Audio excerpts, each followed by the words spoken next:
آواز اٹھایا کہ یہ شعر جو ہے نا میاں محمود یعنی جو اس وقت قادیانیوں کا خلیفہ تھا، یہ اس کی تعلیم کا نتیجہ، اس نے جب مرزے کو نبی بنا دیا ہے تو پھر جب نبی بنا دیا تو پھر ماننے والے جو ہیں اس کو فضیلت بھی دیں گے، یہ اصل میں جو ہے نا اس کی تعلیم کا نتیجہ ہے۔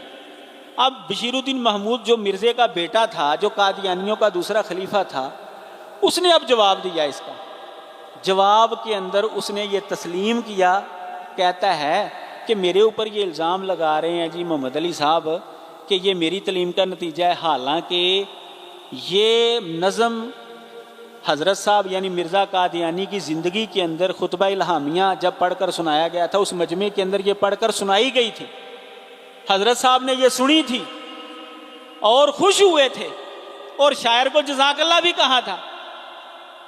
اس وقت تو یہ میاں محمود کہتا اس وقت میں تو چھوٹا سا بچہ تھا، میری تعلیم کا یہ نتیجہ کیسے ہو سکتا ہے؟ یہ تو حضرت صاحب کے زمانے میں ان کے سامنے پڑھی گئی تھی یہ نظم۔ یعنی 1944 کے اندر آ کر قادیانیوں نے تسلیم کیا کہ جو ہم اتنے سال تک جھوٹ بولتے رہے ہیں نا وہ بالکل جھوٹ ہی تھا، وہ گپ تھی، یہ واقعی مرزا قادیانی کے سامنے شعر پڑھے گئے اور اس نے یہ شعر سنا بھی تھا اور شاعر کو جزاک اللہ بھی کہا تھا۔ اس کا مطلب یہ ہوا کہ مرزا قادیانی کا بھی یہی عقیدہ ہے۔ اب جب یہ لوگ مرزا قادیانی کو ملحوظ رکھیں گے لا الہ الا اللہ محمد رسول اللہ پڑھتے ہوئے اور آپ کو پتہ بھی ہو ان کے عقیدے کا، تو کون سا مسلمان ہے جو ان کا عقیدہ سمجھتے ہوئے بھی ان کے کلمے کا اعتبار کرے گا؟ بھئی وہ تو محمد رسول اللہ کے اندر مرزا قادیانی کو شامل کر رہے ہیں، بلکہ محمد صلی اللہ علیہ وسلم سے افضل مان رہے ہیں، ہم کیسے ان کے کلمے کا اعتبار کریں؟ جب کوئی غیر مسلم کلمہ پڑھتا ہے، دائرہ اسلام کے اندر آتا ہے، تو وہ لا الہ الا اللہ محمد رسول اللہ پڑھ کر کس شخصیت کو مراد لیتا ہے؟ اسی شخصیت کو جس کو ہم اللہ کا پیغمبر اور رسول تسلیم کرتے ہیں۔ اس لیے ہمیں کیا ہوتی ہے؟ خوشی ہوتی ہے۔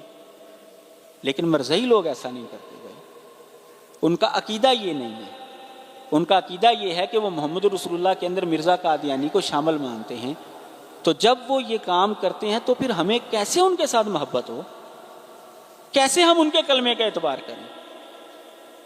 اس وجہ سے بھائی ہمیں ان کے ساتھ مذہبی اختلاف ہے۔ یعنی یہ صرف میں نے ابھی ایک پوائنٹ آپ کے سامنے رکھا ہے، ختم نبوت کا بھی ان کے ساتھ ہمارا اختلاف ہے، حیات عیسیٰ کے حوالے سے بھی بات ہو سکتی ہے، مرزا قادیانی کے کذبات کے حوالے سے، اس کے دیگر عقائد اور نظریات کے حوالے سے تفصیلاً ان کے اوپر جو ہیں وہ کتابیں جو ہیں موجود ہیں، کوئی بھائی شوق رکھتا ہو تو ان کتابوں کو پڑھ سکتا ہے۔ یہ ہے ہمارا اور ان کا مذہبی اختلاف۔ اب ہم آ جاتے ہیں سیاسی اختلاف کی طرف۔ سیاسی اعتبار سے اگر آپ دیکھیں گے، مرزا غلام محمد قادیانی کی کتابیں پڑھیں آپ، تریاق القلوب ہے، تحفہ گل لڑویہ اور اس طرح کی دیگر کتابیں، اس کے خطوط پڑھیں، اس کے اشتہارات پڑھیں، واضح طور پر اور دو ٹوک لفظوں میں وہ یہ کہتا ہے کہ جتنے میرے پیروکار بڑھتے جائیں گے انگریزوں کے حمایتی اتنے ہی بڑھتے جائیں گے۔ اس نے مسلمانوں کے خلاف انگریزوں کی حمایت کے اندر بہت زیادہ کتابیں لکھی۔ کہتا ہے میں نے جہاد کی حرمت کے اوپر اتنی کتابیں اور اشتہارات لکھی ہیں کہ اگر ان کو جمع کیا جائے نا تو 50 الماریاں بھر سکتی ہیں، اتنا میں نے کام کیا۔ کہتا ہے جو انگریزوں کے خلاف جہاد کرتا ہے نا وہ گالی دیتا ہے، کہتا ہے وہ حرامزادہ ہے۔ مرزا قادیانی مجاہدین کو گالی دے رہا ہے اور کہتا ہے انگریزوں کی حمایت کے اندر لڑنا یہ واجب ہے ہمارے اوپر، انگریزوں کے خلاف لڑنا یہ حرام ہے۔ چھوڑ دو اے دوستو جہاد کا خیال، دین کے لیے حرام ہے اب جنگوں کی تان۔ یہ باقاعدہ اس کی نظم ہے کہ جہاد نہیں کرنا تم نے انگریزوں کے خلاف۔ اس نے جو اطاعت کے یعنی اپنی جماعت کے اندر شامل ہونے کے لیے جو اصول اور ضابطے بنائے تھے، اس میں ایک اصول یہ ہے کہ ہم گورنمنٹ انگریز کی پیروی کریں گے۔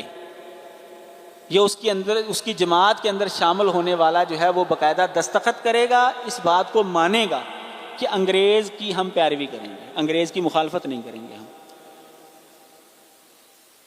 یہ اور اس طرح کے بلکہ اشتہار مجموعہ اشتہارات ہے، اس کے اندر ایک جگہ پر یہ کہتا ہے انگریزوں کے سامنے درخواست دے رہا ہے کہ جی ہمارے بارے میں ذرا ہاتھ ہولا رکھا کریں، میری جماعت ہے وہ اس طرح کام کرتی ہے. کہتا ہے اپنے اس خود کاشتہ پودے کا خیال رکھیں. اپنے آپ کو کھل کر اس نے کہا کہ خود کاشتہ پودا، تم نے مجھے کھڑا کیا ہے تو اب پھر خیال رکھو میرا بھی اور میری جماعت کا بھی. اب یہ اور اس طرح کے دیگر حوالہ جات جب آپ پڑھیں گے تو کیا نتیجہ نکلتا ہے کہ جو بھی انسان قادیانی ہوگا وہ 100% ووٹ کس کا ہے؟ غیر مسلموں کا. وہ غیر مسلموں کا ووٹ ہے. اب تاریخ اٹھا کر دیکھ لیں، جب بھی کوئی اجتماعی معاملہ ہوا ہے مسلمانوں کا غیر مسلموں کے ساتھ، تاریخ اٹھا کر دیکھ لیں، 1891 سے لے کر آج 2022 تک جب بھی مسلمانوں کا کسی بھی علاقے میں کسی بھی جگہ پر غیر مسلموں کے ساتھ پھڈا پڑا ہے، کوئی معاملہ ہوا ہے، قادیانیوں نے ہمیشہ غیر مسلموں کی حمایت کی ہے. تاریخ اٹھا کر دیکھ لیں آپ. 100 سال سے زیادہ کا عرصہ ہو چکا ہے، 130 سال تقریباً ہو چکے ہیں. آپ تاریخ اٹھا کر دیکھ لیں. وہی چونکہ مرزا قادیانی نے سیاسی طور پر اپنی جماعت کو کس کی گود میں بٹھایا ہے؟ انگریزوں کی گود کے اندر، غیر مسلموں کی گود. اب اس کو آپ ایسے سمجھیں، دور حاضر کے اندر کئی واقعات آپ کے سامنے بھی ہیں، ہمارے سامنے بھی ہیں. کسی بھی قادیانی کو آپ تھپڑ بھی ماریں گے نا تو تکلیف کس کو ہوگی؟ امریکہ کے صدر کو. پریشانی کس کی ہوگی؟ انگلینڈ والوں کو. ان کو کیا مسئلہ ہے بھائی؟ قادیانی جو ہے وہ یہاں پر کچھ بھی ان کے ساتھ ہو جائے نا تو فوراً وہ پناہ دے دیتے ہیں، آ جاؤ جی آ جاؤ ہمارے پاس آ جاؤ، ہم آپ کو سنبھالتے ہیں. کتنے مسلمان قتل ہوتے ہیں، کتنے مسلمان شہید ہوتے ہیں، کبھی نہیں ان کو تکلیف ہوئی، کبھی نہیں ان کو پریشانی ہوئی. آپ ایک چھوٹے سے چھوٹے قادیانی کو بھی کچھ کہہ دیں، اس کو کوئی بھی مسئلہ ہو، تکلیف ان کے صدروں تک کو ہوتی ہے. کیا وجہ ہے؟ اور وہ سارا زور لگا رہے ہیں جی ان کو تم نہ اپنے ملک کے اندر مسلمان ڈکلیئر کرو. کیوں بھائی؟ تمہیں کیا پرابلم ہے اس کے ساتھ؟ یہ ہمارا اندرونی معاملہ ہے. وہ فنڈ بھی دینے کے لیے تیار ہیں، قرضے معاف کرنے کے لیے تیار ہیں، عجیب و غریب معاملات ہیں. بھائی کسی طریقے تم ان کو مسلمان ڈکلیئر کرو. وجہ کیا ہے؟ وَلَن تَرْضَىٰ عَنْكَ الْيَهُودُ وَلَا النَّصَارَىٰ حَتَّىٰ تَتَّبِعَ مِلَّتَهُمْ. قرآن نے اصول بیان کیا ہے کہ محمد صلی اللہ علیہ وسلم سے یہودی اور عیسائی اس وقت تک راضی نہیں ہو سکتے جب تک وہ ان کے مذہب کی پیروی نہ کریں. جو سچا مذہب اسلام ہے نا، نہ وہ یہودیوں کو ہضم ہے اور نہ ہی وہ عیسائیوں کو ہضم ہے. یہ قرآن کی آیت ہے. اب اگر مرزئی سچا اسلام کا دعویٰ تو کرتے ہیں، اگر وہ واقعی سچا اسلام ہوتا تو کیسے یہودی اور عیسائیوں کو یہ ہضم ہو سکتا تھا؟